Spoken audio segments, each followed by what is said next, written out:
Good evening and welcome to the black whole.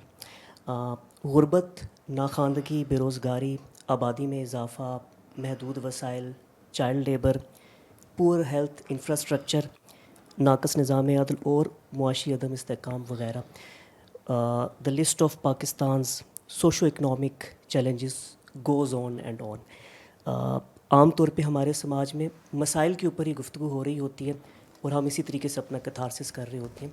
आज का जो सेशन है वो इस हिसाब से ज़रा मुख्तलिफ है कि आज हम मसाइल के हल की तरफ जो है और इन्हीं मसाइल में बेहतर मुस्तकबिल के जो असबाब और इम्कानात हो सकते हैं उनके ऊपर गुफ्तगू करेंगे। And hence the title of today session is charting a path forward solutions for Pakistan socio economic challenges. We are very grateful to our speaker, Abdul Sattar Saab. He is an Islamabad-based Pakistani journalist having 22 years experience in print and electronic media. काफ़ी लंबा profile है, कई बावकार और मोतबर इदारों के साथ वाबस्ता रहे हैं। मिसाल के तौर पे डेली डॉन और द न्यूज़ इनके साथ आप एज सब एडिटर काम करते रहे हैं। डेली नेशन और कश्मीर पोस्ट लंदन के साथ as an assistant editor. Moreover Dawn news English channel, Samaa TV, voice of Germany, इनके साथ भी आपने काम किया है एज अ फ्रीलांस जर्नलिस्ट। आप the Asian Age New Delhi के साथ और द स्टार ढाका के साथ वाबस्ता रहे हैं। आपकी 500 से ज़्यादा रिपोर्ट्स, इंटरव्यूज़ और आर्टिकल्स शाया हो चुके हैं। And you happen to be recipient of some international awards as well. For example,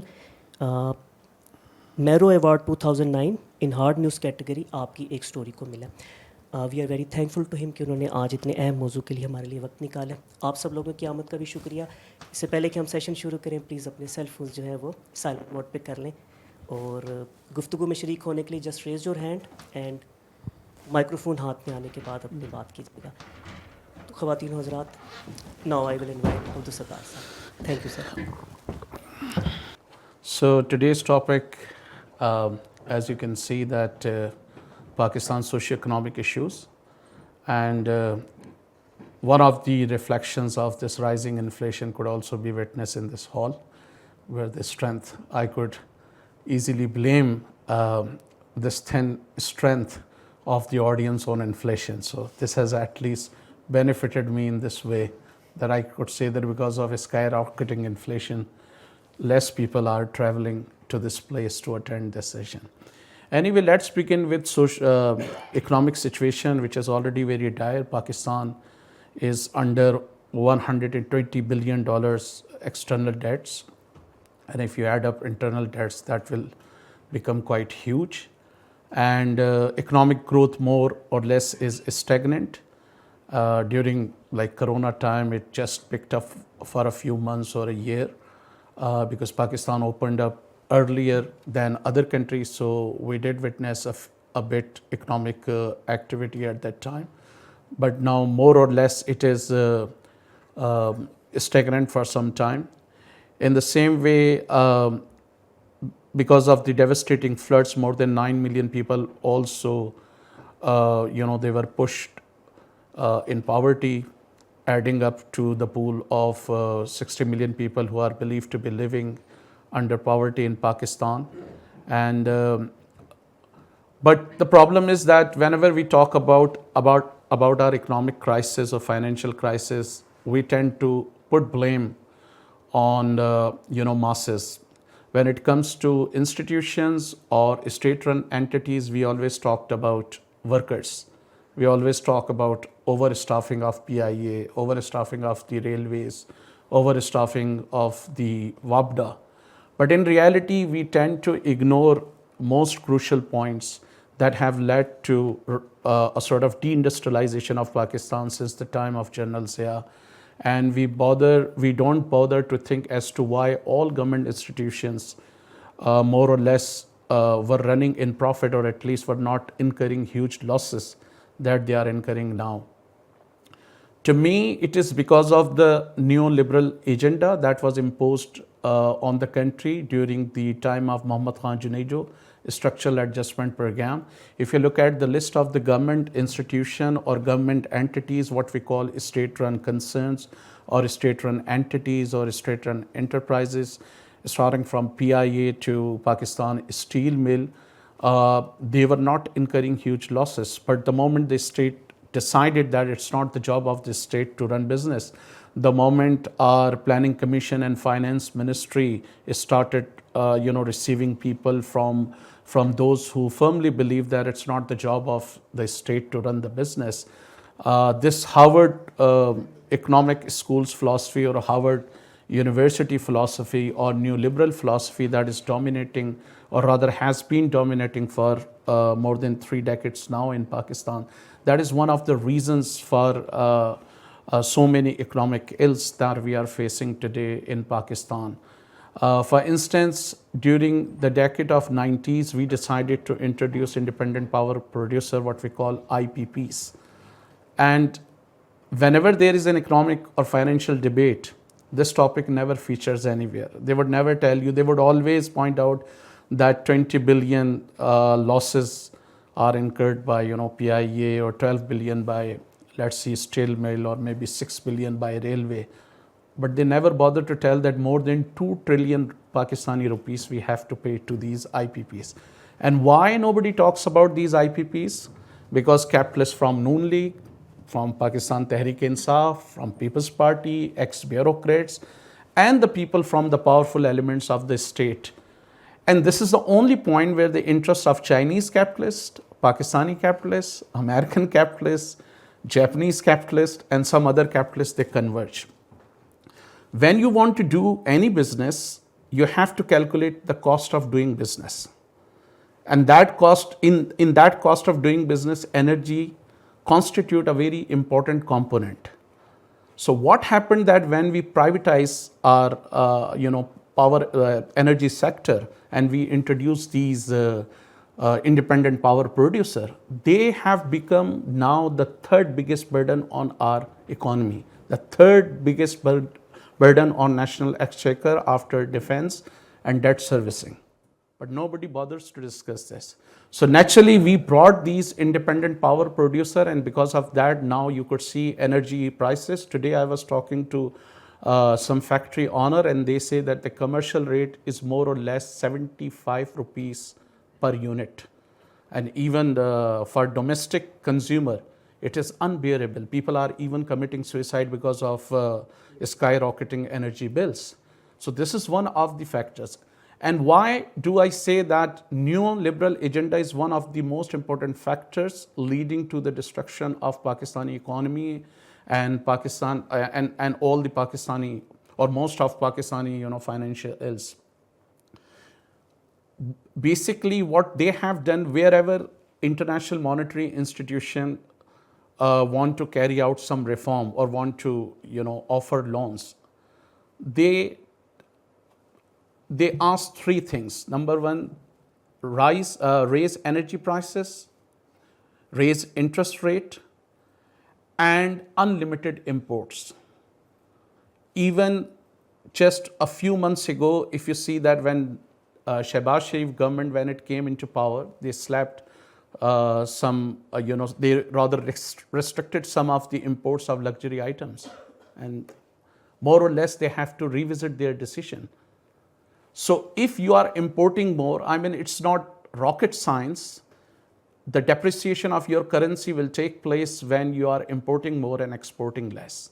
Pakistan import is maybe somewhere like 30 to 40 billion rupees, and that of export is 82 billion or 81 billion. So there is a gap. Despite all the remittances that we get, we still have a gap of 12 billion rupees in our current account deficits are $12 billion. And that $12 billion has to be bridged by seeking loan from lenders, Asian Development Bank, World Bank, IMF, and in some cases friendly countries. So wherever these international monetary institutions go, they come up with this recipe of disaster. And naturally, when you raise energy price, your cost of production goes up.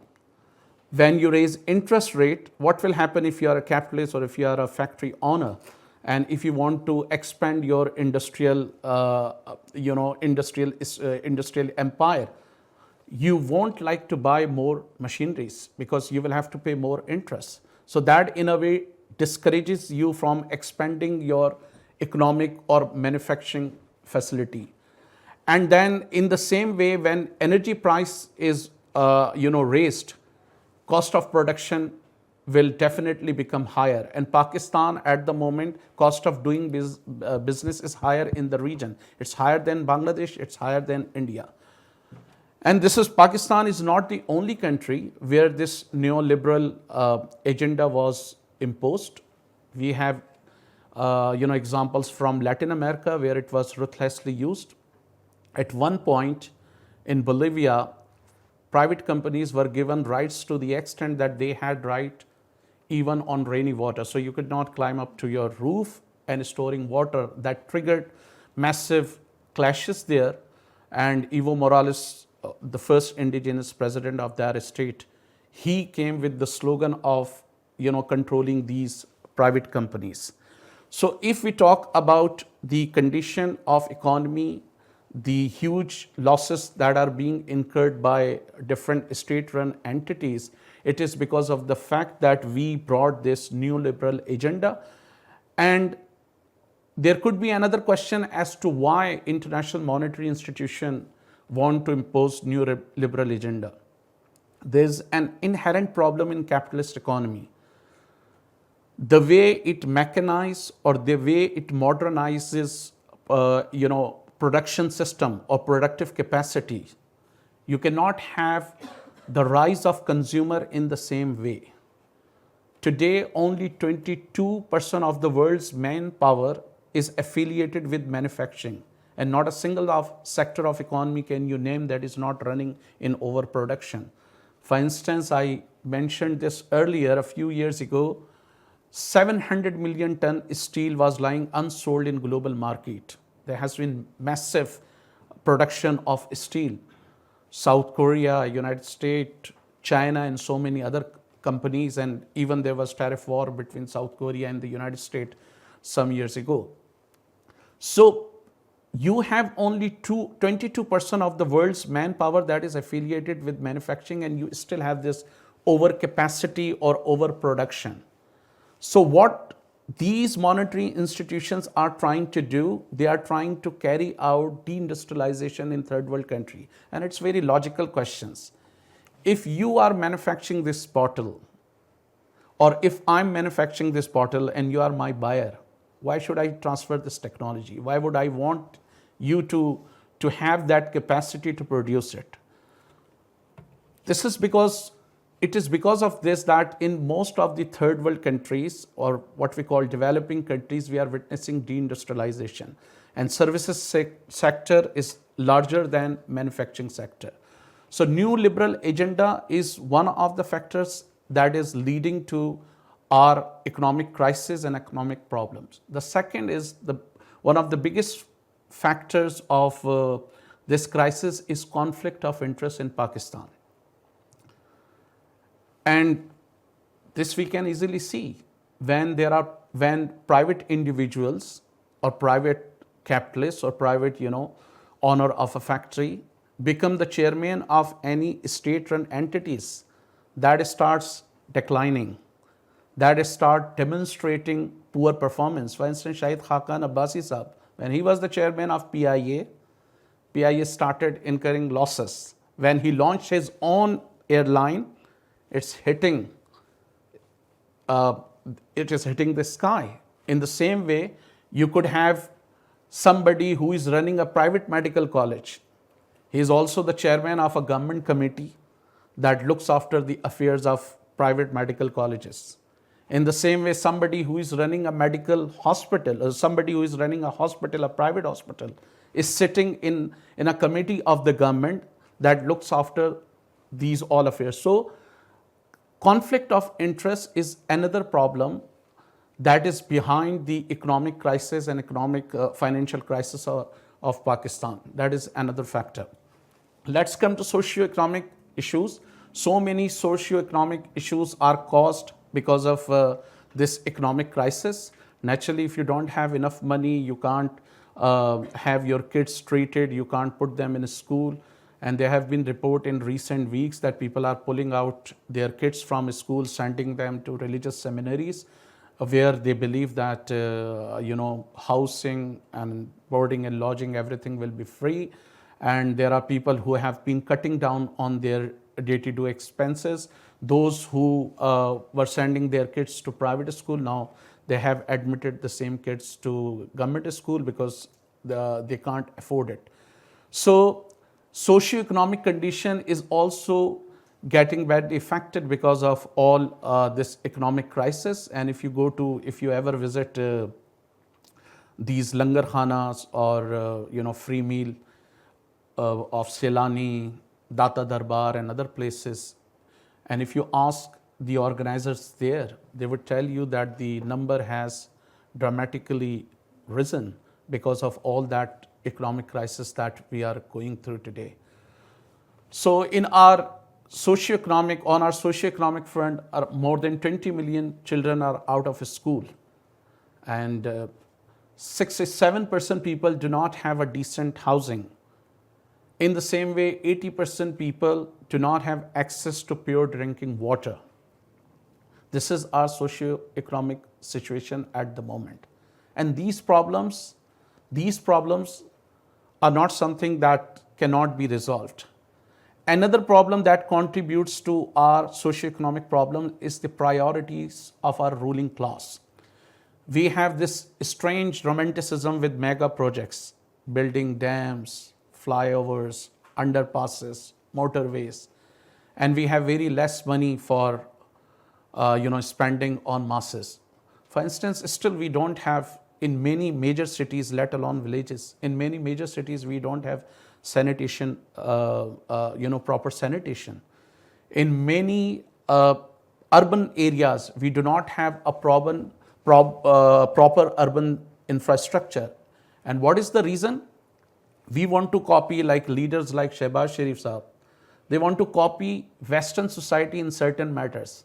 They happen to be in London and noticing that underground railway is working there, buses are working there. Let's have underground railway.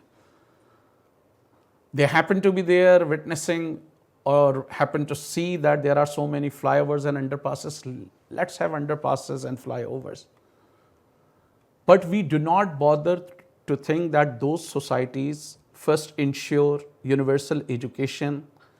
They establish in a way modern welfare states, where states started acting as a mother that looks after all kids, that looks after all the citizens that live within its territorial limits. We do not want to copy those all as well. It's very unfortunate that when it comes to copying the West, we want to copy the most horrible things, starting from inventing or making destructive weapons to using their weapons, be that Kalashnikov or be that something else. But we are strongly opposed to perhaps the tradition which are harmless, like celebrating birthday or offering flowers or Valentine. When you celebrate this, you could, within no time, you could see the emergence of goons here and there and beating up or thrashing young people.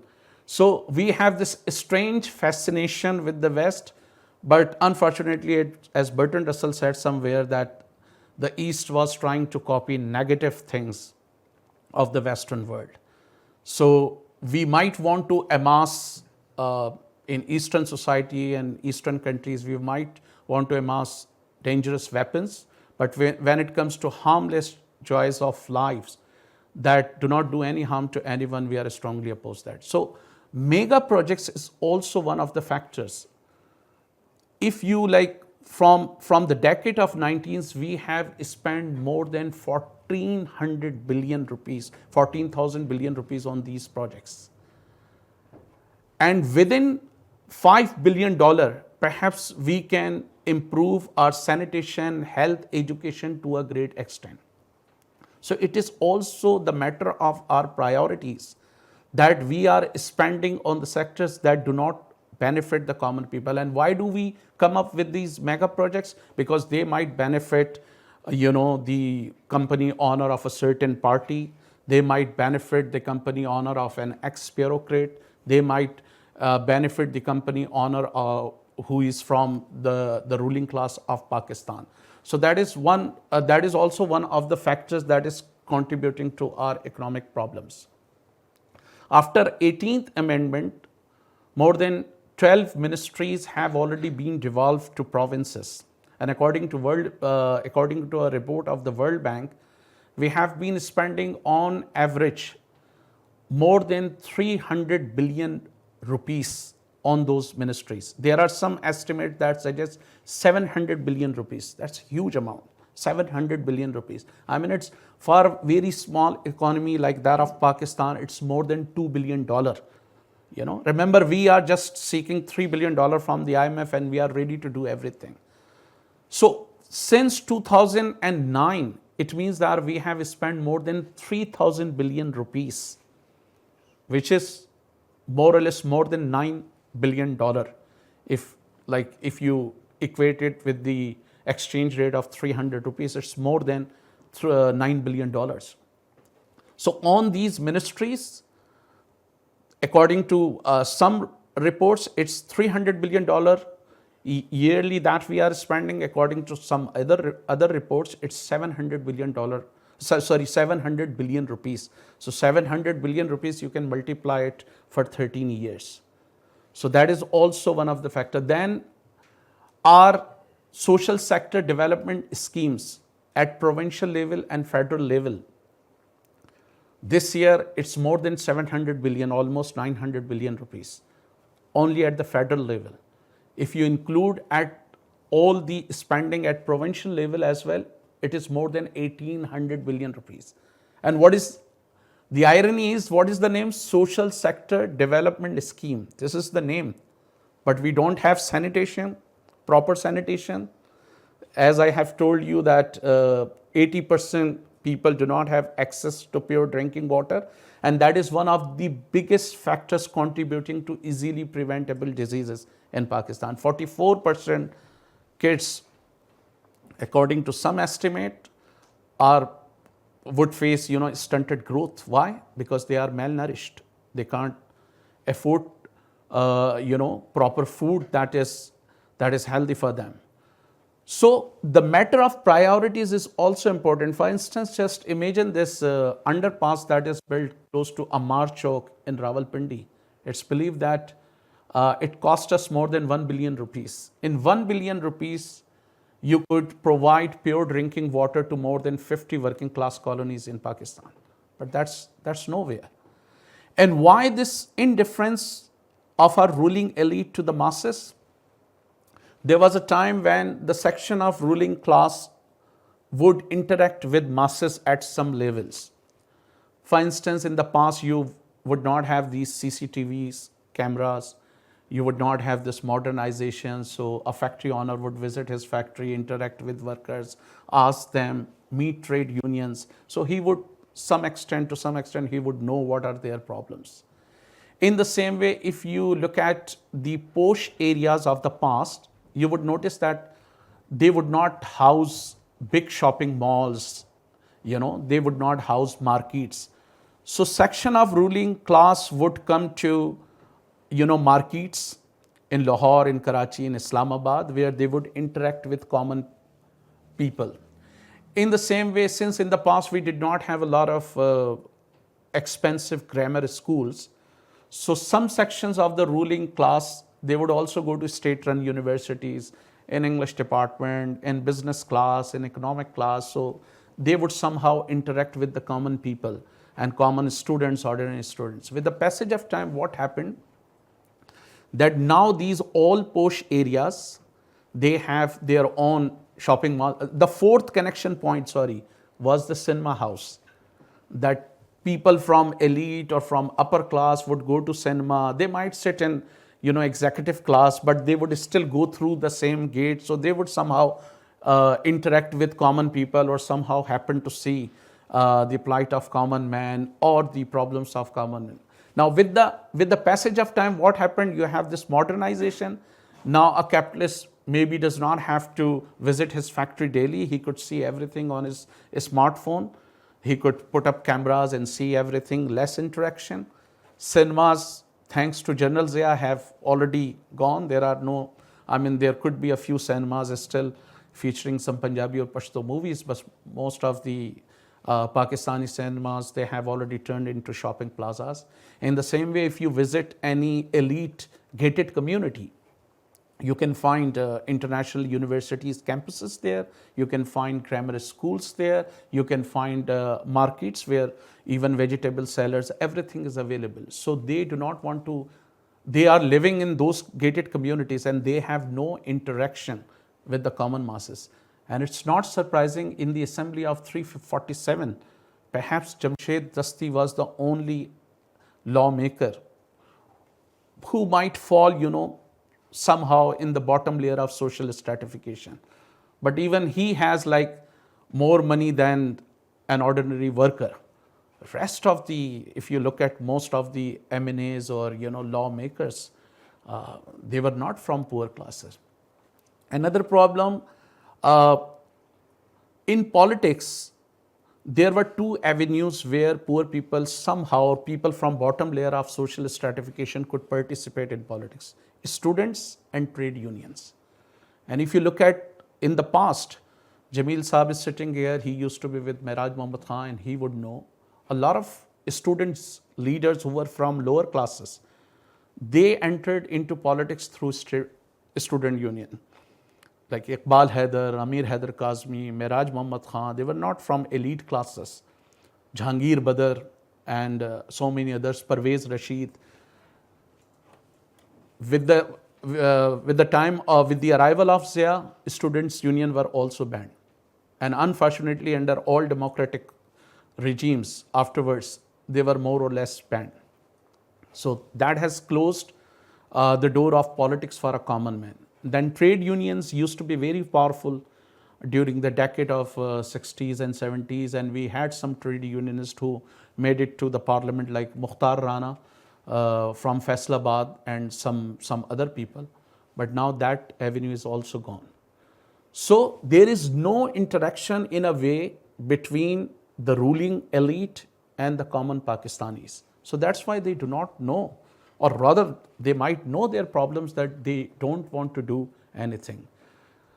The death of resistance politics in Pakistan is also one of the factors. Like in 60s and 70s, it would be very difficult for a government to withdraw subsidies. And today we are pumping more than $17 billion according to UNDP into the pockets of the super rich of Pakistan. The textile lobby is getting a lot of benefits, perks and privileges. Surgical goods lobby, sports goods lobby, they are getting. Our feudals do not pay any tax at all. When you look at any wedding ceremony in any feudal family, you would feel as if this is the family of Lady Diana or Prince Charles. But when it comes to their taxes, you would find nothing. So the priorities of our ruling elite and their indifference to Pakistani masses is also one of the factors that is contributing to our socio-economic problems. Now, is there any solution? Naturally, there cannot be any single solution. I mean, some problems can merely be resolved through pure administrative measures. For instance, more than 4,000 schools in Sindh are lying closed for more than a decade now. And this is not me saying this. I mean, the education minister of Sindh said that in Sindh Assembly in 2008, and they are still lying non-functional. And it hardly takes an administrative measure to make them functional. Similarly, there are so many schools that do not have access to pure drinking water, toilet facility, 4 walls, and many of these schools are in a shambles, primarily in Sindh and Balochistan, but of course in South Punjab as well, in parts of KP. And only administrative measures are needed to rectify the problem. In the same way, we have so many schools where teachers do not bother to go. You just need an administrative action to make sure that they go there. In the same way, the same could be said about hospital. There are so many basic health units that have been lying, non-functional for many years.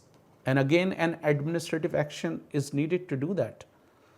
So there are certain areas where if government wants to take action, it would go some way in lessening the problems of people, in mitigating their hardships. For instance, more than 20 million children are out of schools. How difficult it is for us to launch second and third shift and put these kids in a school. You already have school buildings. You already have teachers. You just need a political will. Similarly, in the same way, putting water filter plant and providing pure drinking water is not a big job. I mean, it does not mean that you are sending a rocket into space. It's very easy if you want to do that. These water companies, mineral water companies, they are already doing that, but they are selling it at an exorbitant rates. So you just need to do that. What could be done? Perhaps for instance, in Punjab, if you have, let's say, 10,000 schools, and if their foundation is strong enough to sustain any earthquake, within no time you can erect second or third floor or fourth floor. So 4,000 schools would automatically, or 10,000 schools would automatically be around maybe 30,000 or 40,000. The same could be done with hospitals and basic health units. If you have hospital that are strong enough, or their foundations are strong enough to sustain any earthquake, just make second and third floor. It does not take a lot of time. Those who have some experience in construction, they know very well that first floor, ground floor takes a lot of time, and it's ground floor that has to be strong. So first and second floor do not take a lot of time, and they don't require a lot of investment. It's the ground floor that requires a lot of investment. Another big problem that hampers our socio-economic development is this philosophy that states are not supposed to do business. A state can't run business. We ignore the fact that 12 top inventions of modern time, from supercomputer to smartphone, they were all developed by state institutions. Supercomputer was developed by Pentagon, GPS system by American Armed Forces, maybe by Air Force or by Navy. Similarly, smartphone and other things, because this is where the state institution carried out research for years, and afterwards it was only possible. And this is not me, Abdul Sattar, who is known for his different ideologies, saying. I mean, you can just Google it and watch the lectures of George Friedman and other people. That's what they are claiming, that 12 top inventions. He said it in different sense. He said that war is in your pocket. And then he gave this example that this mobile was, in fact, it was the creation of American Armed Forces Department, what you call Pentagon. So this is also that state can do business, and in the past they have demonstrated that if they want to do business, they can definitely do it. For doing any business, the first thing that is the cost of doing business. If I'm a private company, I want to buy, let's say I want to set up a headquarters in Karachi, DHA area, I may have to spend perhaps 1 billion rupees just to acquire land. If a state wants to do the same thing, it might get it at extremely discounted rate, or might free. Then energy rate would be discounted for the state. So if a state wants to do business, it can easily do business. That's not a big deal. And I can give you an example. And I have given this example earlier at this forum as well. Go to Prime Minister House and look at the floor. It's as pristine as maybe the water in Hunza. So if the floor of Prime Minister House can be cleaned to the extent that they look extremely pristine, why can't the floors of polyclinic hospital be cleaned in the same way? In Prime Minister House, you don't have private servants. In the same way, if the Prime Minister has to go to airport, within no time the protocol officers who are government servants, within no time they ensure that Prime Minister covers the distance of maybe 1 hour within 10 minutes. So the government can perform or can demonstrate miracles where it wants. Where it doesn't want, it say, all right, privatize the steel mill, we don't want to run it. Privatize PIA, we don't want to run it. This PIA was the founder of Gulf Airline. It was the engineers of the PIA or the PIA staff or the PIA people who helped Gulf Airline and Emirates Airline, to develop.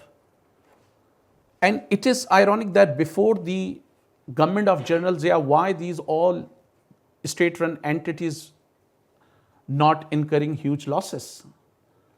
If you want to sell out a government entities, first you push it towards losses.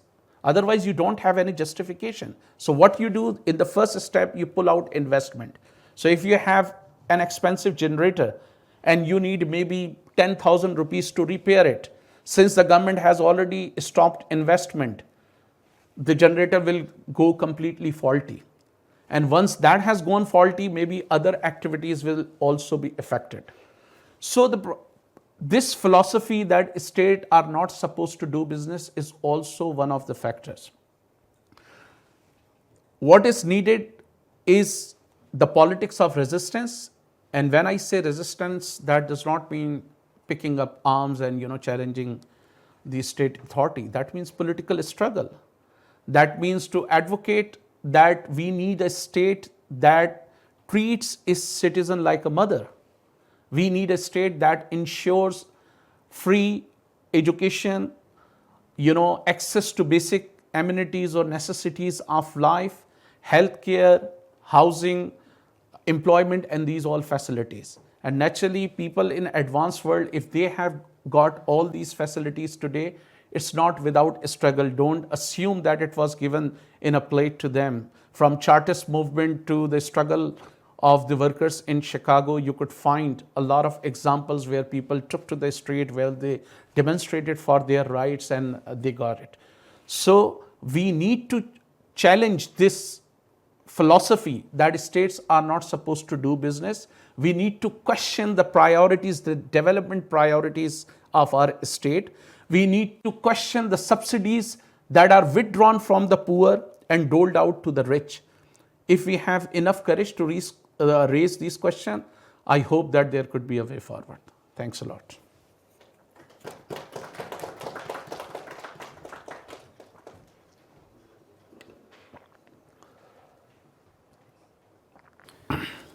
Thank you, Abdul Sattar Saab. Really enjoyed the talk. I had a question in mind. I often wonder that when we talk about that the state should do this and that, the state is already in control of capitalists and feudals, wherever the neoliberal agenda is already in place. So obviously there would be a conflict of interest. We don't expect them to do these changes because they themselves are the beneficiaries of the profit model. They've got their own hospitals, their own schools, their own industries.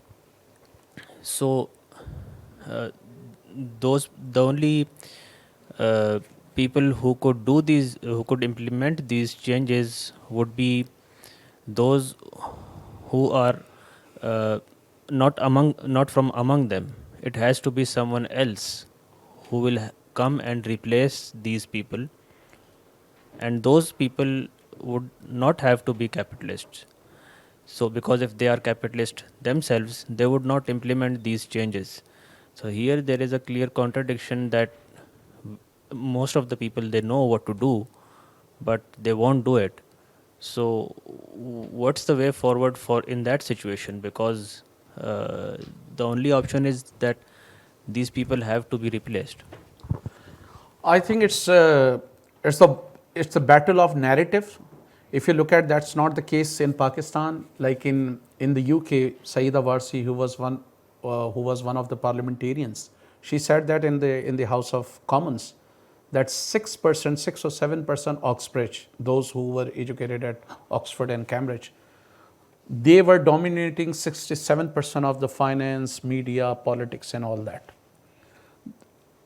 The problem is that the dissenting voices, they have very limited space to share their views or to, debate things. I mean, could you find any debate against privatization, against IPPs, against, let's say, Bahria Town? Could you find any debate on Geo or any other channel? You can't do that, except there are a few exceptions like Daily Dawn or maybe some other newspaper. So they stifle debate. They do not want you to talk about this. For instance, when Saqib Nisar Sahab was talking about this construction of new dams, somebody sent him proposal that, sir, I want to oppose dams. I think these are very destructive. And people are decommissioning dams all over the world. And just in Libya, we have seen this is really very catastrophic. And there is a debate on a dam that how this phenomenon emerged. He did not invite that person. That person wanted to argue about solar panels and solar energy, wind energy, and alternate energies. He was not given that chance. So lack of narrative or absence of narrative is one of the factors. That you don't have narrative. Go to like Sangad and ask the devotees of Pir Pagada that do you think that the land that you are tilling with your toiling and blood, do you think this should be yours? What are you saying, sir? Go to perhaps Shah Mahmud Qureshi's area and ask a peasant, would he like the land that he has been tilling for maybe generations? So lack of narrative and dominance of propaganda by capitalists and by other forces is one of the hindrances. But these obstacles can be removed. When you don't have formal platforms, you need to have informal platforms. And what may be those informal platforms? They could be thadas, sitting places, Quetta hotels, Shinwari Kadhai, street. You need to talk because change is a dialectical process. And I have said this multiple times here, that you keep on boiling water from maybe 1 centigrade, the moment it hits 100 centigrades, the taste of water gets changed. This is how society gets changed.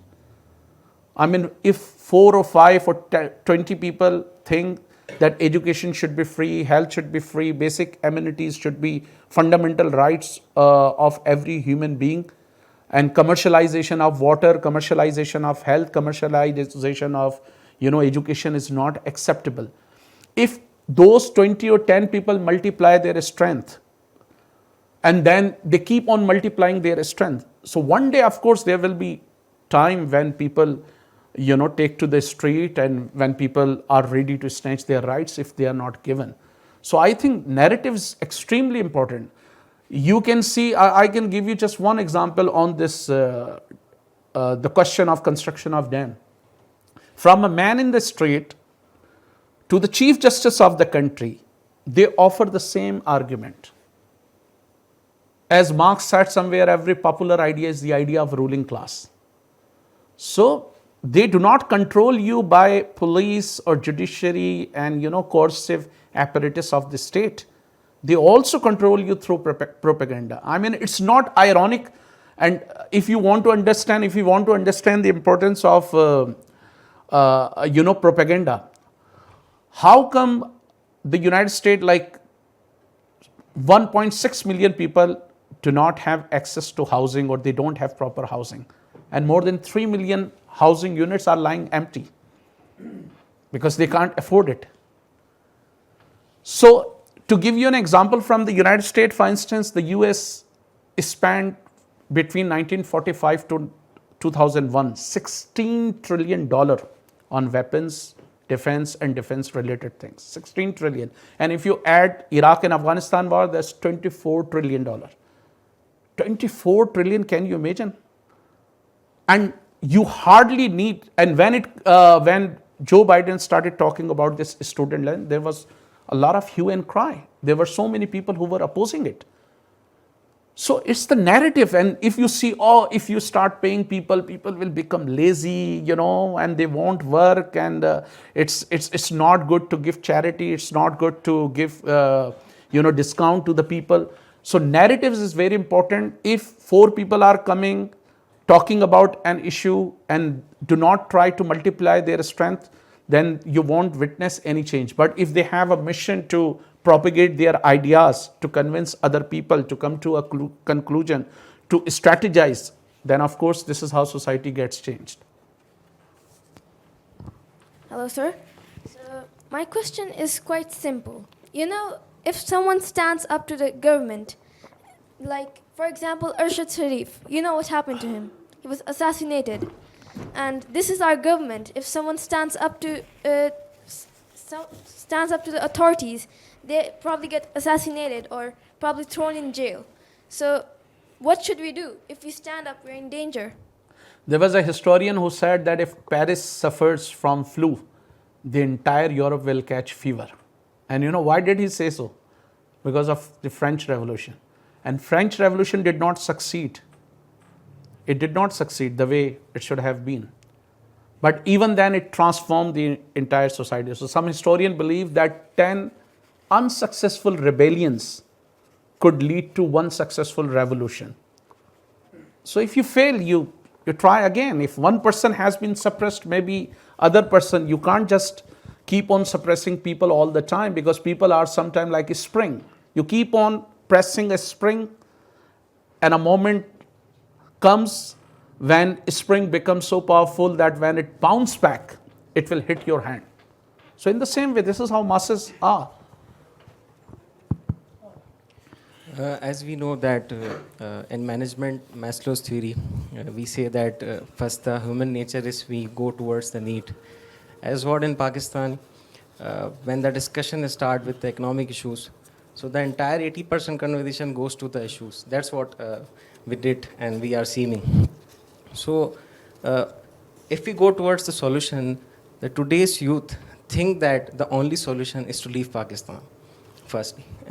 And secondly, if we just think about the privatization, so when the tenure of People's Party was there, so they were against the privatization because they enforced many of the party supporters into many of the departments. And they think that if these institutes would go privatized, so they would have to face resistance from their members. And now today's finance minister gave the statement that there has been loss of 500 billion. So means that it's clear that we are going towards the privatization, and in a normal Pakistani citizen cannot even resist. So do you think that the only solution remains is that the Pakistanis are going to be rebel against Pakistan? Means we cannot even, a normal citizen thinking that how can I solve my issue? And we are, and that's what we are not united with that. So do you think that the way forward is that the Pakistanis are going to be rebel against Pakistan, or that's why they are thinking to leave the Pakistan? And that's what the solution we are hoping that. I would again say that there is as I have told you, that dissenting voices are stifled here. It's again because of the narrative. For instance, when you talk about, let's assume that it's 500 billion rupees losses, although I find it's exaggerated. Comparative with more than 2 trillion rupees that we have to pay to IPPs, independent power producer. Has any minister ever told on TV what type of perks and privileges these IPPs are getting, what type of profit they are getting? It means that if they have struck a deal of generating, let's say 100 megawatt, 100 megawatt, even if they generate it or not, they are guaranteed profit.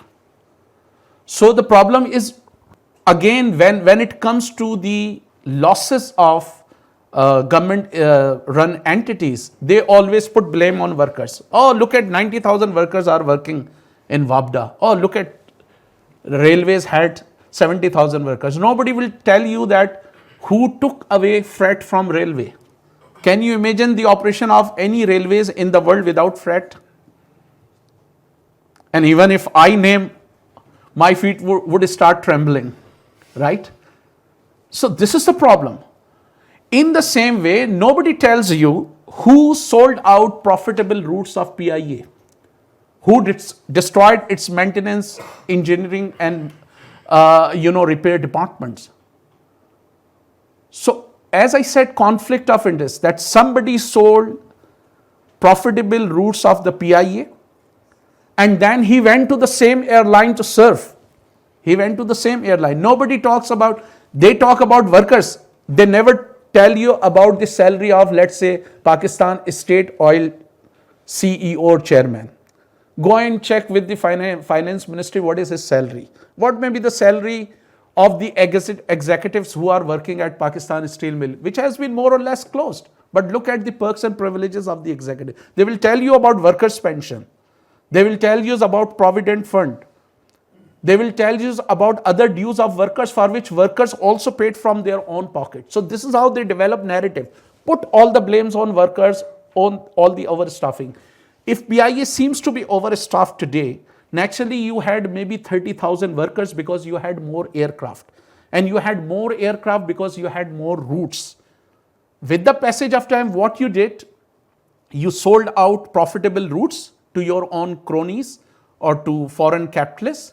And now you are trying to create a hue and cry about workers and their overstaffing. So this is interesting point that they turn debate. They always put blame somewhere else. And the question is that before, the brutal regime of General Zia, why these state-run entities were not incurring any losses? I can give you one simple example. Most of these state-run entities had their own schools, their own dispensaries, in some cases their own hospitals. In some cases like Steel Mill, their own housing colony, like Gulshan-e-Hadid in Steel Town. If you had extra money, you were pumping into what we call now corporate social responsibility, right? You were developing these things. If you did not have enough resources, you would not have done that. So it means that you had enough resources. Once the state decided that no, we need to sell out these entities. So the first thing that it did was to pull out investment, pushing it towards losses, then creating a justification. And this is not the first thing. There is an interesting book of David Corton, When Corporations Rule Over the World. Everybody who favors privatization must go through this book. And there is a recent one, that's an old book.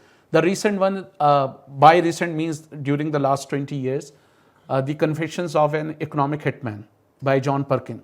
Go through it. He tells you how World Bank, IMF, and he is an insider. He worked for the World Bank.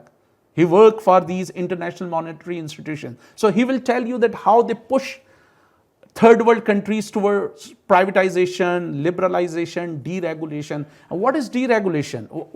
I mean, we need to understand these concepts, and then we need to offer counter argument to those who are supporting privatization. Regulation is that if you want to, let's say this Bani Gala,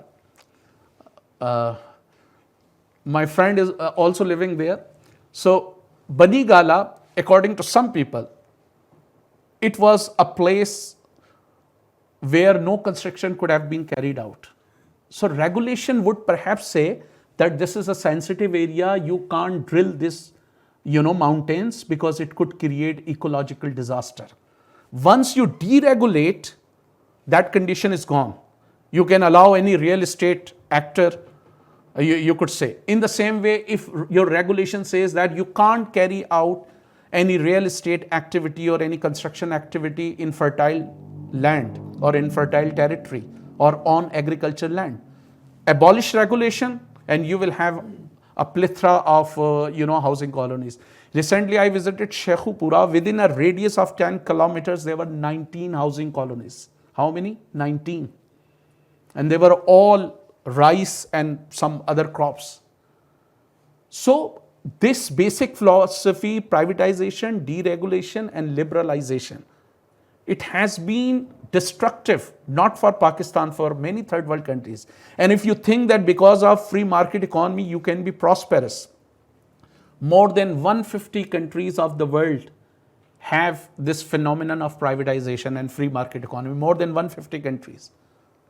And how many countries are prosperous in the world? Perhaps you can name 7 industrial countries, you can add up more, maybe 20, not more than 40. Mostly Western Europe, North America, and some countries in Asia. So if this is really a panacea, this free market economy is panacea, it is being followed by more than 150 countries. Why are they not prosperous? So these are the basic questions that we need. The problem is that these debates have to take place at our educational institution, where we are only told about, free market economy. We don't have a counter narrative. If you ask, look at BCom books or ask any BBA student if he knows about other world's economy, about the economies of the country that had planned economy, or if he knows anything about the countries that followed a planned economy and what miracles did it demonstrate. So counter narrative is very important. That's why we need to offer this counter narrative at every place, maybe at colleges, at universities, at informal places. If we don't have formal places like television channels or government institution, we should try to offer it wherever it is possible. Hello sir, मैं Howard Zinn की किताब the people history of United States उसमें एक वो sentence लिखता है, total control leads to total cruelty. तो sir उसी हिसाब से जैसे कि एंथोनी ग्रामशी वो सिविल सोसाइटी के बारे में बात करता है कि सिविल सोसाइटी के 3 किस्म होते हैं. जब सिविल सोसाइटी और गवर्नमेंट एक साथ मिलते हैं, काम ही मतलब रेजिस्टेंस थोड़ा बहुत इन दोनों में आता है तो डेमोक्रेसी स्ट्रॉन्ग होता है. जब सिविल सोसाइटी और गवर्नमेंट बिल्कुल एक ही उस पे पेज पे होते हैं तो वहाँ पे टोटलिटेरिज्म आता है. जब सिविल सोसाइटी और गवर्नमेंट बिल्कुल अलग होते हैं तो सेपरेटिव मूवमेंट आते हैं. तो सर पाकिस्तान का जो सिविल सोसाइटी, जैसे कि मार्टिन लूथर किंग का जो वो प्रोटेस्ट थी, तो उसने पूरा अमेरिका का जो स्ट्रक्चर था उसको मतलब ब्रेक डाउन किया, जो स्ट्रक्चर को कुछ उसके साथ भी आ गए, कुछ इधर आ गए. और उसी हिसाब से जैसे कि इकबाल अहमद ने फ़लस्तीन का जो सोल्यूशन दिया था कि आर्म स्ट्रगल से नहीं, तुम लोगों को जो सिविल सोसाइटी है उसको स्ट्रॉन्ग करना है, तो हम लोग जो इसराइली है उसका जो स्ट्रक्चर है हम उसको तोड़ सकते हैं. जो पाकिस्तान इकोनॉमी है जो बिल्कुल एक जो स्ट्रक्चर है उस पर कंट्रोल कर रहा है, ये सिविल सोसाइटी ये कहाँ है पाकिस्तान के? देखिए, सिविल सोसाइटी का the concept of civil society that might have been offered by Gramsci, I think it's very different. अब सिविल सोसाइटी से यहाँ मुराद ली जाती है पाकिस्तान और थर्ड वर्ल्ड कंट्रीज़ में. When we say civil society it means non governmental organisations. Most of them are foreign funded और funded by the western countries. And there are like critics like Jem Petraeus and others who consider these civil society organizations as a tool of neo-imperialism, because one of the criticism directed towards these civil society is that they depoliticize society. They disburden government from its basic responsibility. They say, it's not, government can't do everything. You have to do something. So let's put a hand pump here and there. Let's put a school here and there.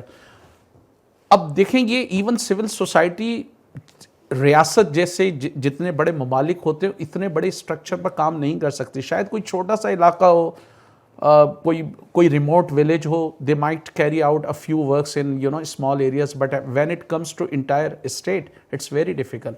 For instance, अगर आप पाकिस्तान में if you talk about government schools, the government school in Pakistan, there might be more than 50,000 all over the country, right?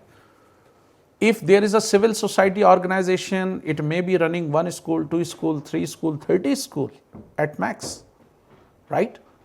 उसके इतने ज़्यादा they can't run that much, उनके पास होता नहीं. State has all infrastructure, उसके पास सारा infrastructure होता है और वो चलाती.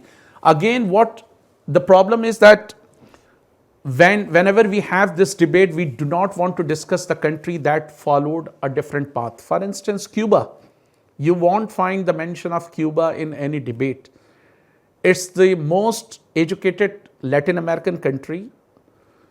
It's the only country in the world that has somehow prevented the transmission of HIV from mother to baby. More than 10,000 students from developing countries are studying medical education in Cuba free. Wherever there is a natural calamity or catastrophe, earthquake, flood, Cubans doctor perhaps are the first to come and the last to leave.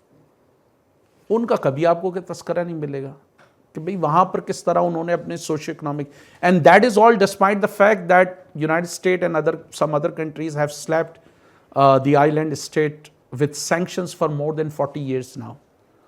आप ज़रा पाबंदियों में ज़िंदा रह के तो देख लें, वो भी मौजज़ा है. مثلا in your village if there is a social boycott for one individual, क्या होता है वो? Imagine a country that has been in isolation for more than 40 years, and despite that, look at their human development index. Their freedom, their political freedom, of course there are questions about their political freedom, about the system. लेकिन दूसरी तरफ आप sanction भी तो देखें कि sanctions ने क्या बुरा हाल किया है.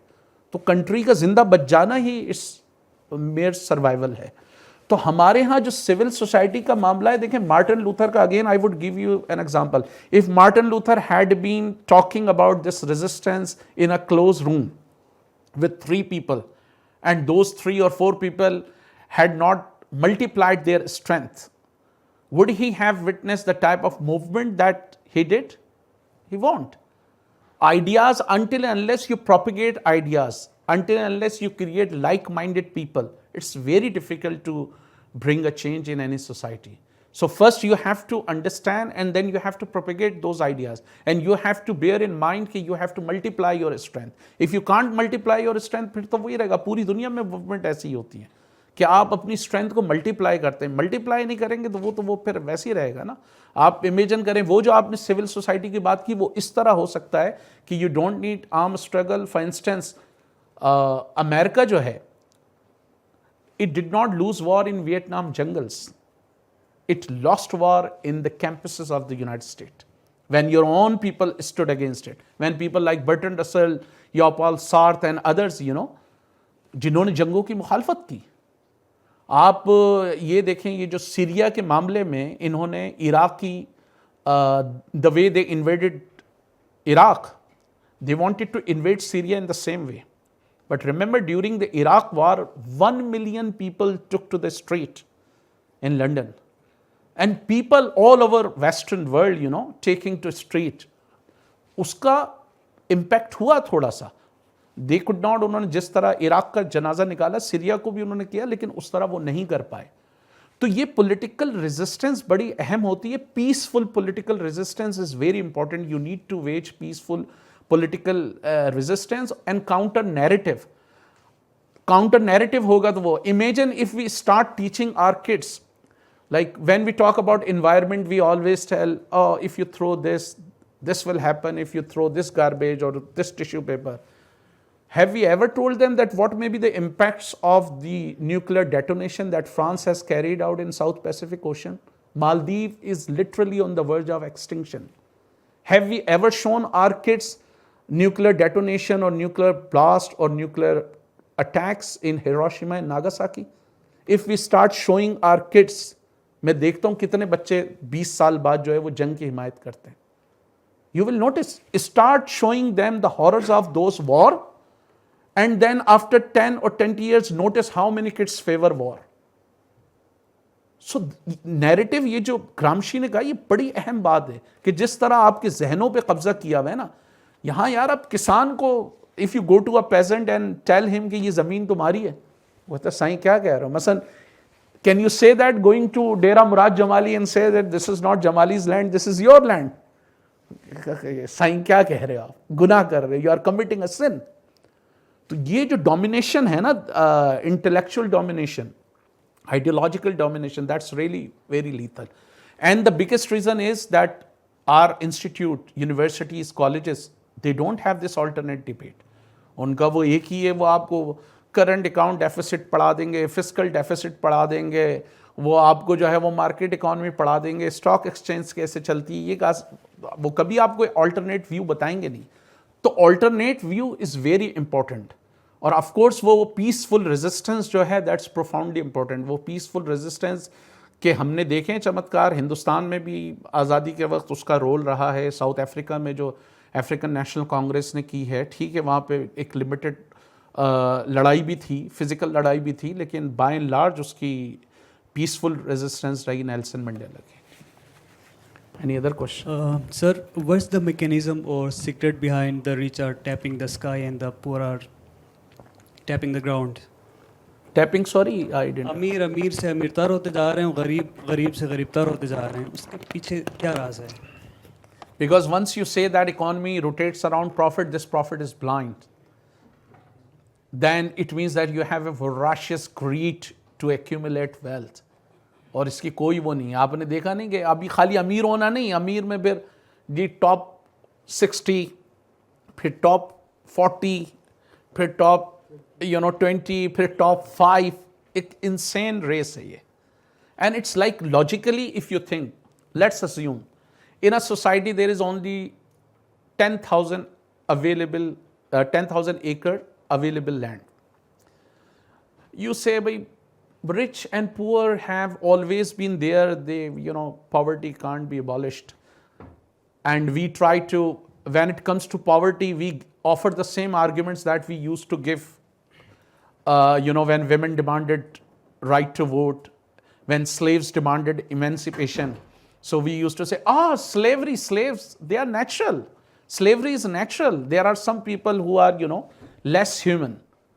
So from Mufti Azam Khilafat Usmania to Papa Rome, the Roman Catholic priest, they all agreed that slavery can't be abolished because it's natural. And in the same way, when women demanded emancipation or enfranchisement, we need to read those debates. Zara debates aap padhe, तो people would come up the same argument.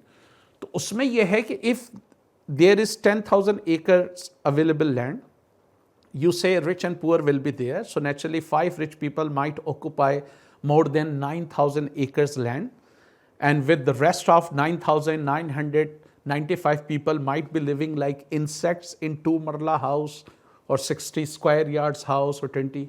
और ये कोई मैं आपको हवा में बात नहीं कह रहा.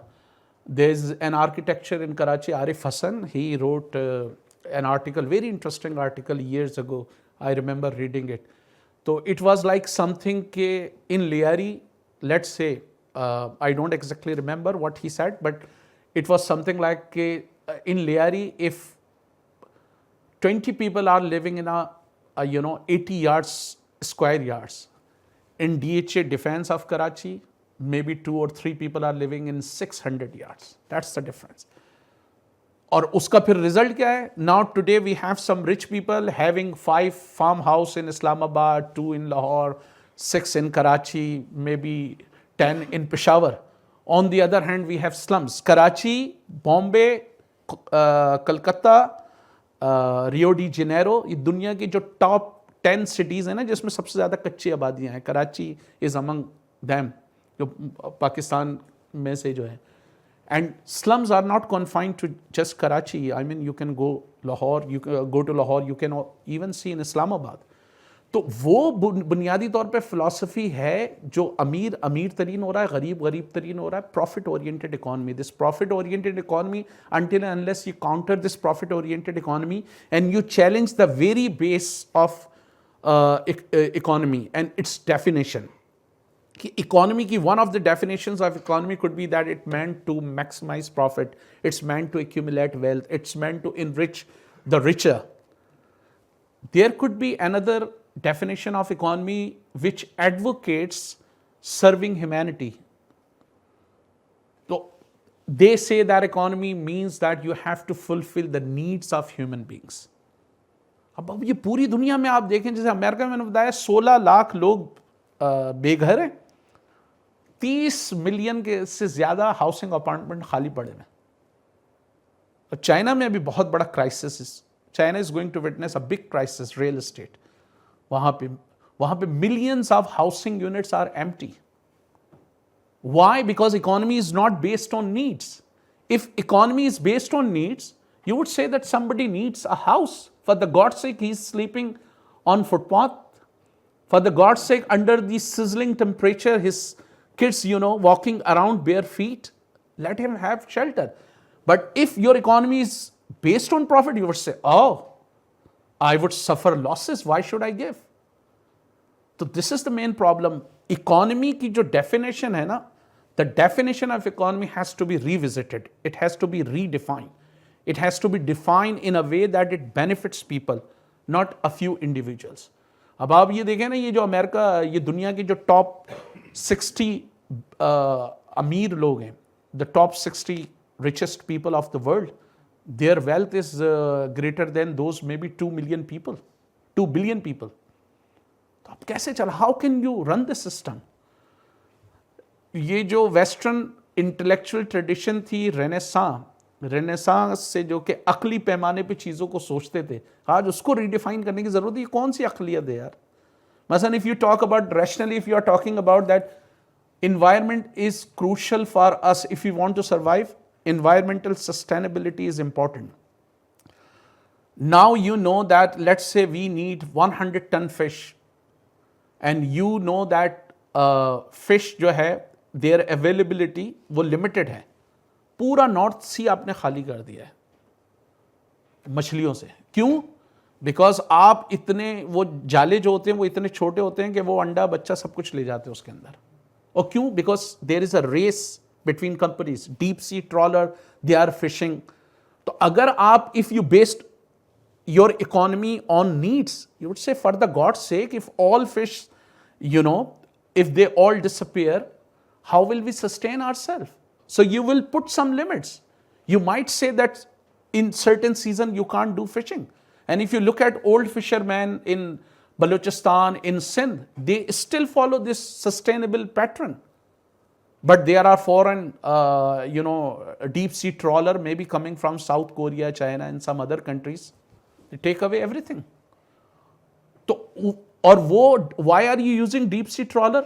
You want profit. You don't need any sustainability. आपको जो है वो ज़मीन, आपको पता है कि you can just use 10 acre or 100 acre land to fulfill your needs. You are using 1,000 acre. Different companies are using 1,000 acres. Why? Because they just want to make profit. They don't bother to think about the fertility of land. कि इतना, if you exploit land ruthlessly, if you pump a lot of pesticide and other thing, what will happen to the fertility of land? It will be exhausted. और इस वजह से नहीं है कि जी आपकी your entire जो mentality है वो profit पर है, वो human needs पे नहीं है, वो sustainability पे नहीं है. तो ये बुनियादी मसला है. जब तक इसको आप क्वेश्चन नहीं करेंगे, अभी तो हमारे यहाँ ये सवाल ही नहीं करने दिया जाता कि भाई अमीर, इतने कम लोग अमीर क्यों हैं. वो किसी ने कहा था ना, मैं नाम भूल गया उसका, उसने कहा when I offer food to the people they call me saint, when I ask them why are you poor they call me communist. तो वो मसला है जी sir. Sir, my question is about people are drinking impure water. Like they don't believe why we boil water. They believe God. They're getting disease like jaundice, hepatitis, and other diseases. They believe God. Why don't they boiling water on houses? Just they get a few minutes pure water. Now the situation is that they are not getting enough water to boil, and the problem is that if 10 or 5 or 6 people are working in factories from working class family, they don't have enough gas to cook food, let alone boiling water. Ideally, privatization of water should not be allowed at all. Water is basic needs. आप देखें, आप if you read, if you recall the famous example given by Adam Smith, he tried to compare diamond with water. He said that why water is cheap? It's available everywhere. It's in abundant quantity. And why diamond is so expensive? Because it requires a lot of toiling, a lot of extraction, a lot of mining. अब ये तो Adam Smith would have committed suicide if he were alive कि वो पानी बिक रहा है. What is the most basic necessity? I mean, imagining life without water is impossible. All the civilization of the world thrived along river or close to river, like river Indus, Nile, Tigris, Euphrates. सारी आप उठा लें. اب انہوں نے اس کو بھی privatise کر دیا ہے. ابھی آپ دیکھیں گے may be 10-20 years down the roads people would be having a big وہ جو ہوتا ہے نا سلنڈر لے کر گھوم رہے ہوں گے سانس کے لیے, because air is getting contaminated. So you will see a time when people will have cylinders, oxygen cylinders in their car, or maybe at least the rich who can afford, they will have oxygen cylinder in their car, and the rest of the people will. اور یہ کیوں ہو رہا ہے؟ دیکھیں اب آپ جب اتنے رuthlessly نیچر کو ایکسپلائٹ کریں گے اس کا کوئی رزلٹ تو ہوگا نا. آپ ٹھیک ہے نہیں مکمل طور پہ ختم کر سکتے, کم تو کر سکتے ہیں.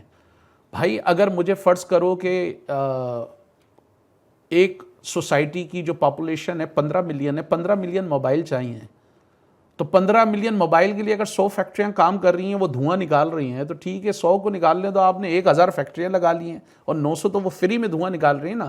اور وہ جو دھواں نکال کے لاکھوں انسانوں کو بیمار کر رہی ہیں, وہ تو کیلکولیشن کہیں ہے ہی نہیں, وہ تو سرمایہ دار کیلکولیٹ کرتا ہی نہیں.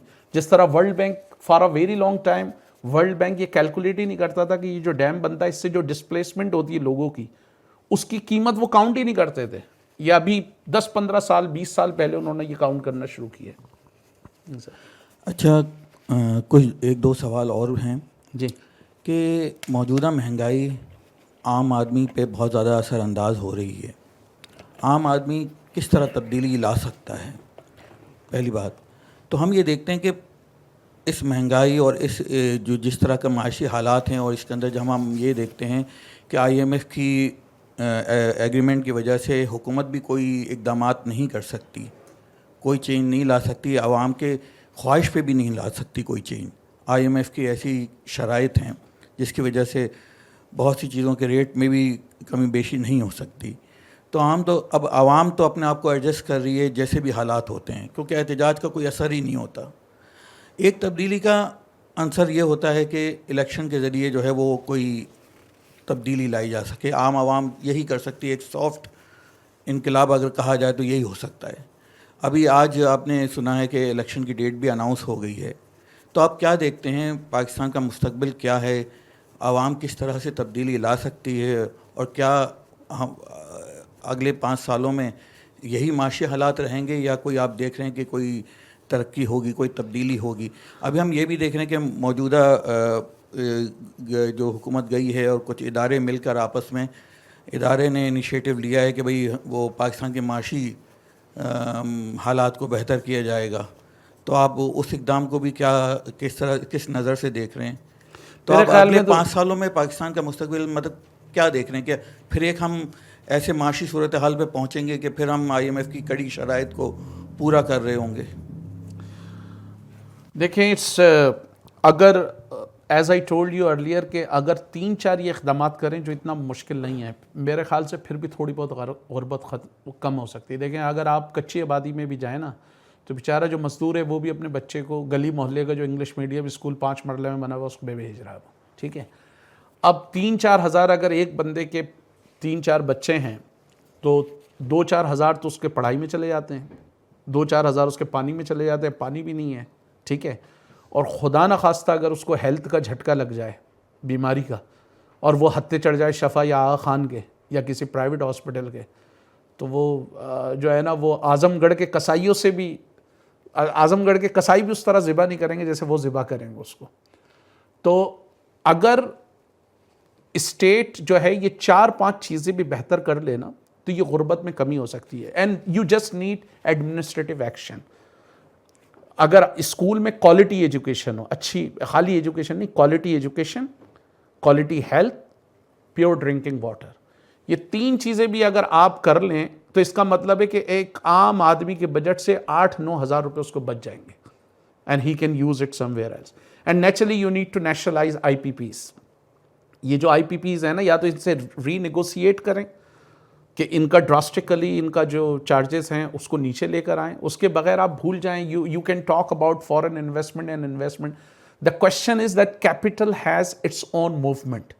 If a capitalist can get cheap labor in China during the time of Deng Xiaoping, in 80s, it will go there without giving any regard that China is an enemy of the United States or the Western world. They will just go there, they will rush there.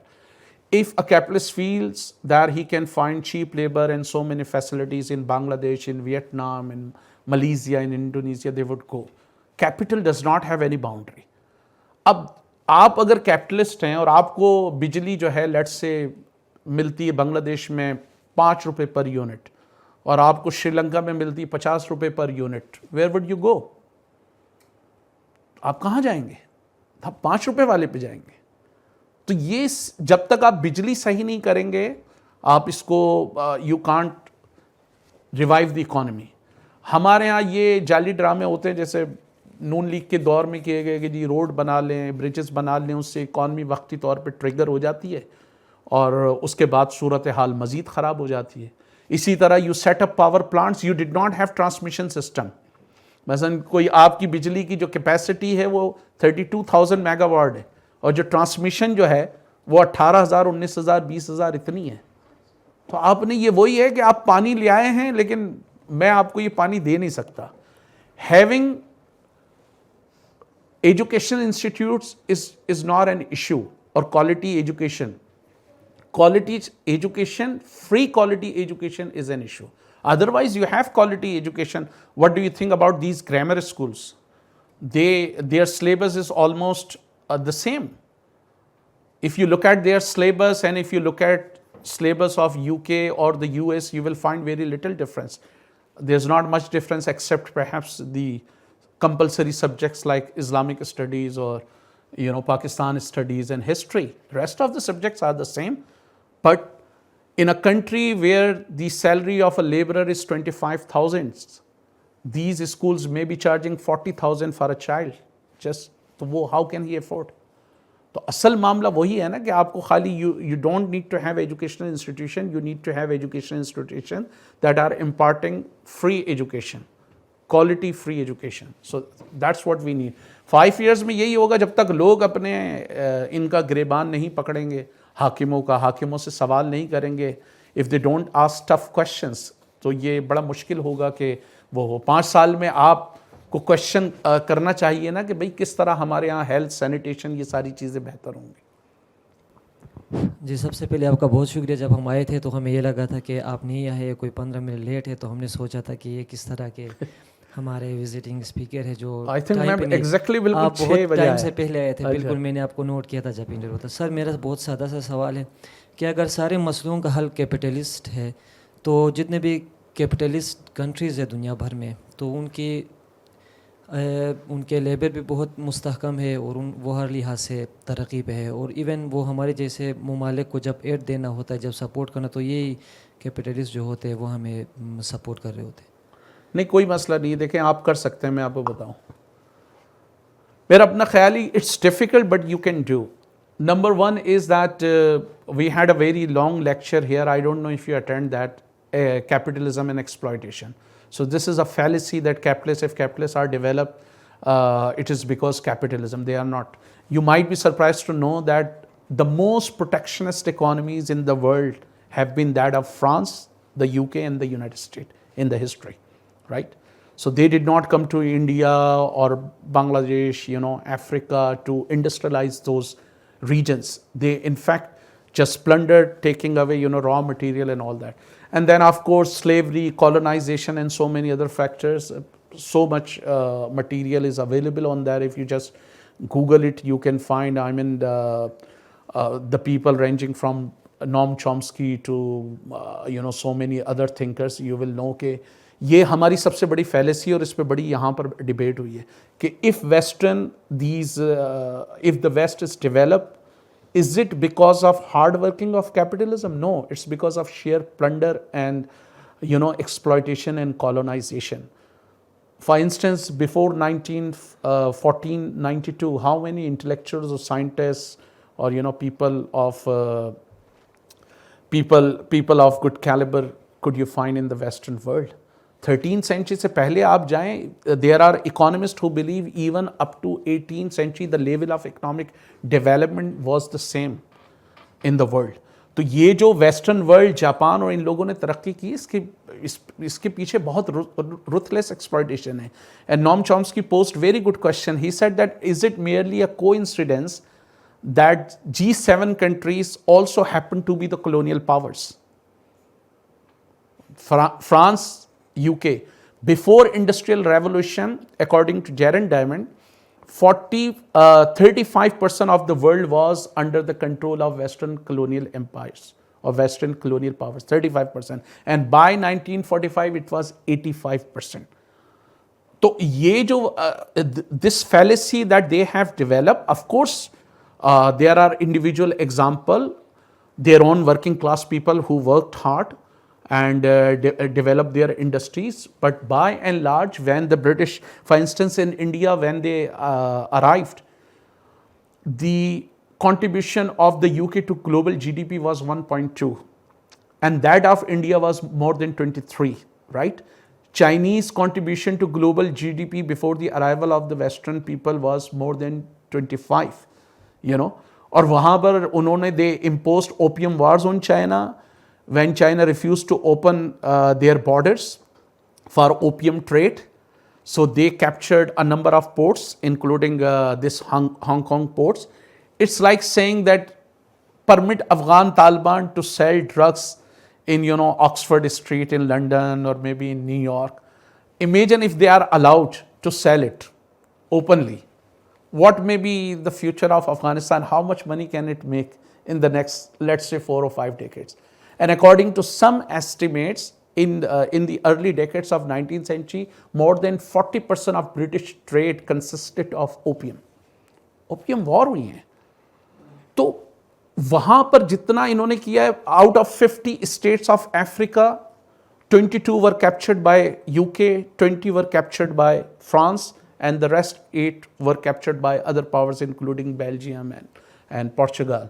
और ये Belgium Congo में जो इन्होंने exploitation किया है, 1 million से ज़्यादा लोगों के हाथ काटे हैं, वो पूरी आप उसमें हिस्ट्री पढ़ें, आप देखें. ये भी alternative, you don't forget that there is only one मुताला पाकिस्तान और Pakistan studies. There is another Pakistan studies that is taught in British, French and American schools, where books of Harvard Zinn is not taught at all, or no reference of Harvard Zinn could be given.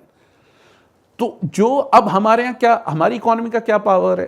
For instance 19 close to somewhere 10 to 19 billion dollar we spend on non-productive sector. If we slash our budget from there, right, as Kaisar Bengali rightly pointed out, that we should cut down our non-combatant defense budget. We need to cut down from there. Economists believe that that could be one of the ways. Now, in Pakistan's own economy, as I have told you, more than 12 devolved ministries, government is spending 700 billion rupees. 700 billion rupees का मतलब क्या हुआ? $2 billion से ज़्यादा. 2009 से अभी तक आप लगा लें, 13 साल में 26 बिलियन डॉलर तो आपने ये डाल दी सिर्फ.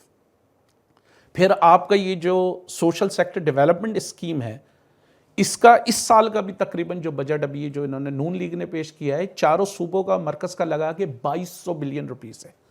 2200 बिलियन रुपीस आप लगा लें, 6 बिलियन डॉलर से ज़्यादा है. भाई 5 बिलियन डॉलर में UNDP कहती है कि you can wipe out extreme poverty from Africa. 5 billion dollar में पुराना फैक्ट वो बता रहा हूँ मैं नंबर, लेकिन ये एस्टिमेट था.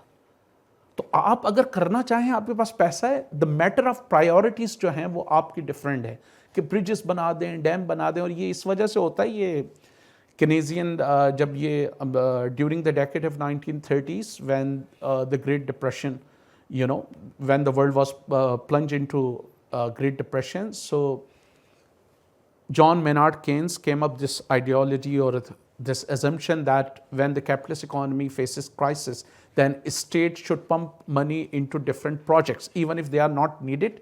This would stimulate economy, because when you start construction projects, or when the state starts, you know, carrying out different projects, it will employ people, giving them money. People will have liquidity. They will go out and they will buy something, and this is how economy will be stimulated.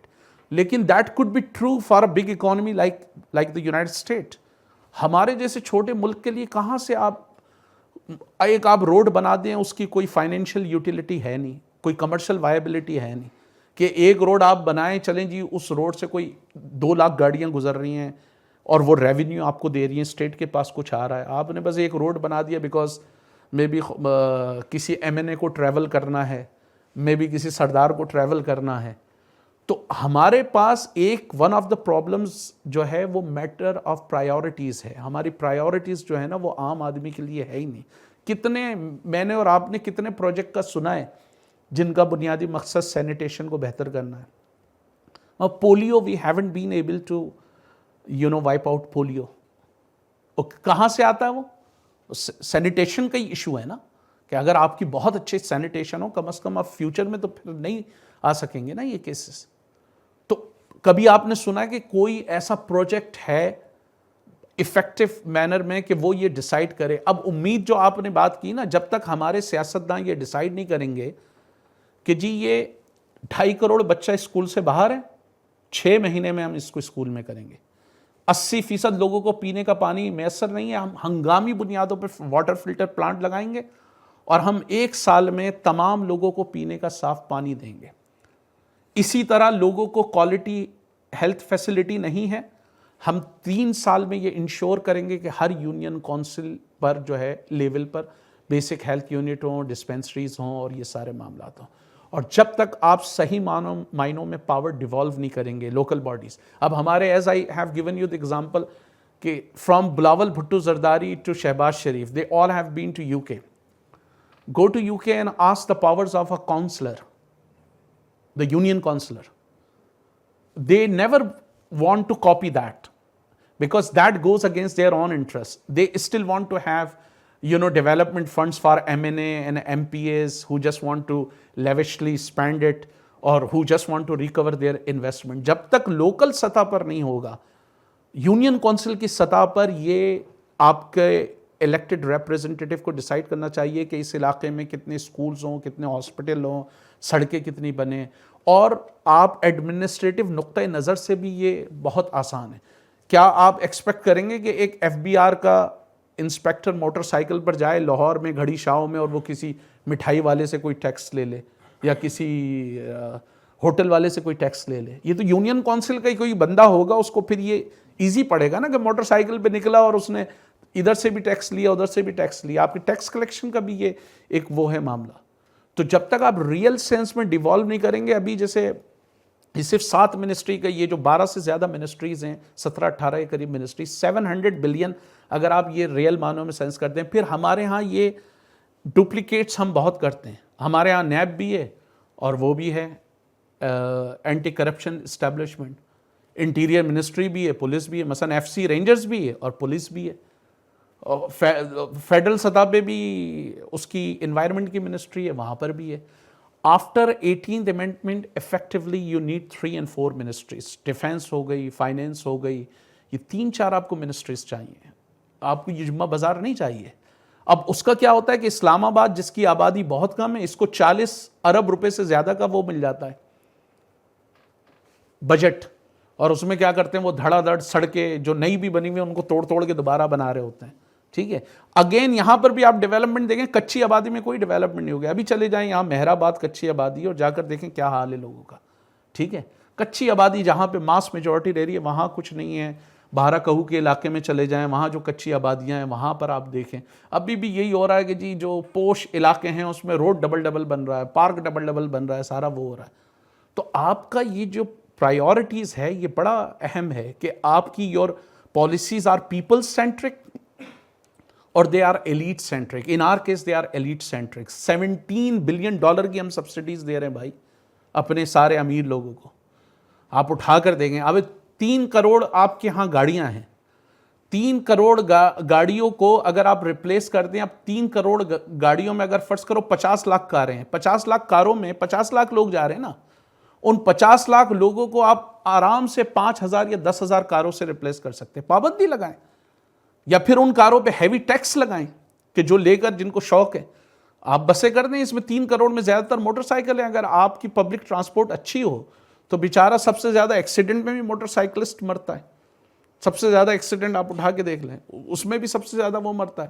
آپ اس کو quality health, وہ quality transport دے دیں تو یہ آپ کا جو pollution ہے یہ بھی کم ہوگا. آپ جو $10-12 بلین سے زیادہ کا تیل خریدتے ہیں وہ تیل بھی کم ہو جائے گا. صرف آپ کو کیا کرنا ہے, لیکن you can't do it. Why? Because car import lobbies, oil lobbies are extremely powerful. They do not want you to launch. یا تو وہ کہیں گے لارج اسکیل پہ آپ لگائیں. اسلام آباد کے روڈ, میرا اپنا یہ خیال ہے کہ like if I compare them from other urban areas they were wonderful. آپ کو یہ ایون یقین کریں میٹرو ویٹرو کی ضرورت نہیں تھی. آپ صرف ان سڑکوں پہ آپ 2-4 ارب روپے کی بسیں ڈال دیتے, بجائے اس کے آپ نے 200-250 ارب کے یہ جو میگا پروجیکٹ بنائے ہیں, یہ لوگوں کو بسیں میسر ہو جاتی ہیں تو لوگ سفر کر لیتے. But you did not do that. So I think یہ جو آپ کی پرائیورٹیز ہیں نا, یہ بڑا اہم میٹر ہے کہ آپ کی policies they should be people centric not elite centric. اگر اس موجودہ صورت حال میں بھی یہ ایلیٹ سینٹرک نہ ہو تو شاید ہمارے مسائل کسی حد تک حل ہو جائیں. ٹھیک ہے سر.